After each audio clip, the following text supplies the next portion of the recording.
अलाए कॾहिं दुकान खुलंदा ख़बर ई न आहे। बाबा खैर ताए छा थियो दुकान जो बंद कराया थी? यार जे कल्ह ब माण्हू खजी आ न। हाँ शहर में गगवा थी हाँ उहे खजी आ त वो पुलिस आई दुकान बंद कराए वई। ये पांजा किराएदार भी विया तू भी बंद कयो? बाबा मां पंहिंजो बंद कयो किराएदार वया हलिया त पोइ मां छा वेही कयां। बाबा गाल बुध हाँ ये मसला पाण हल कंदी पुलिस करे केर भी करे असां जो कहिड़ो वास्तो उन्हनि सां। हाँ हाँ हल दुकान बंद कयो त खैर आहे मूंखे शादी कराईंदे न कराईंदे बस अॼु हा कर जांदा। अरे यार तू सॼो ॾींहुं रुलंदो थो अचे तोखे शादी करायां यार मुंहिंजो हिकिड़ो शर्त आहे उहो मञींदे न कंदो। हाँ हाँ ॿुधाए बाबा शर्त को वॾी ॻाल्हि आहे ॿुधाए कहिड़ो शर्त आहे? शर्त इहो आहे त हिकिड़ो ॾींहुं पिनी माॾे खणी आ त ॾिसां केतिरी आमदनी खणी थो अचे। इहा का हाणे वॾी ॻाल्हि आहे बाबा। बाबा इहो त को मसलो न आहे पिनण जो सोलो आहे दुनिया पिनंदी आहे। अरे बाबा साईं तू पिन त ख़बर पए दोस्त तोखे टोका कंदा तू पिनी न सघे। बाबा ॾिस यादि रखजांइ इहा ॻाल्हि पोइ शादी कराइणी थी मूंखे। हाँ बिल्कुलु कराईंदुमि। ठीकु आहे ठीकु आहे ठीकु आहे। हाँ हलो हल पिनी ईंदो हिन मोतबर खे ॾींदा माण्हू ख़ैरात इहे दोस्त ई पादर हणंदसि। यार फटाका ॻाल्हि त ॿुधी यार माण्हू खणी आ न सॼी बाज़ार में बंदि लॻी पियो न छा चक्कर आहे? ख़बर ई नथी पए अल्लाह जे नाले ते यार।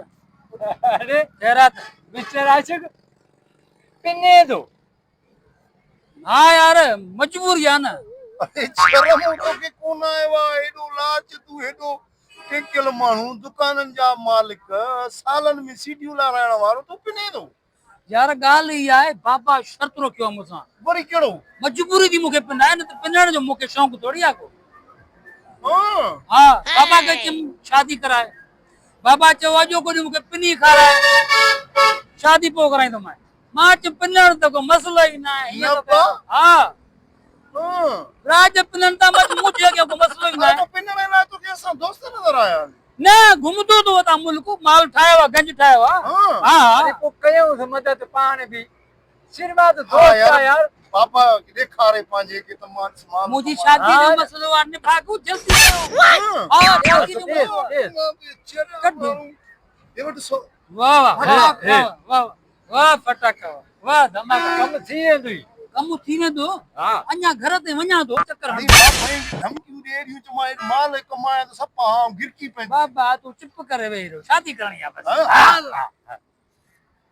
यार मोर सब त साईं छक लहे वारो आ शर्त भी भली विधी त पिनो बाबा जी जी काॾे थो वञे? वञा पियो शहर के छॾे हाँ शादी कराए मूंखे शादी। अरे शर्त जो रखियो मां उहो पूरो कई। हे शर्त गण पैसा हे ॾिस नोट ॾिस नोट हे ॾिस हेॾे कर हेॾे हे ॾिस हे 50,000 हाँ हे नोट बा हे ॾिसे तो केतिरा पैसा कमाया आहिनि ॾिसो ॾिसो।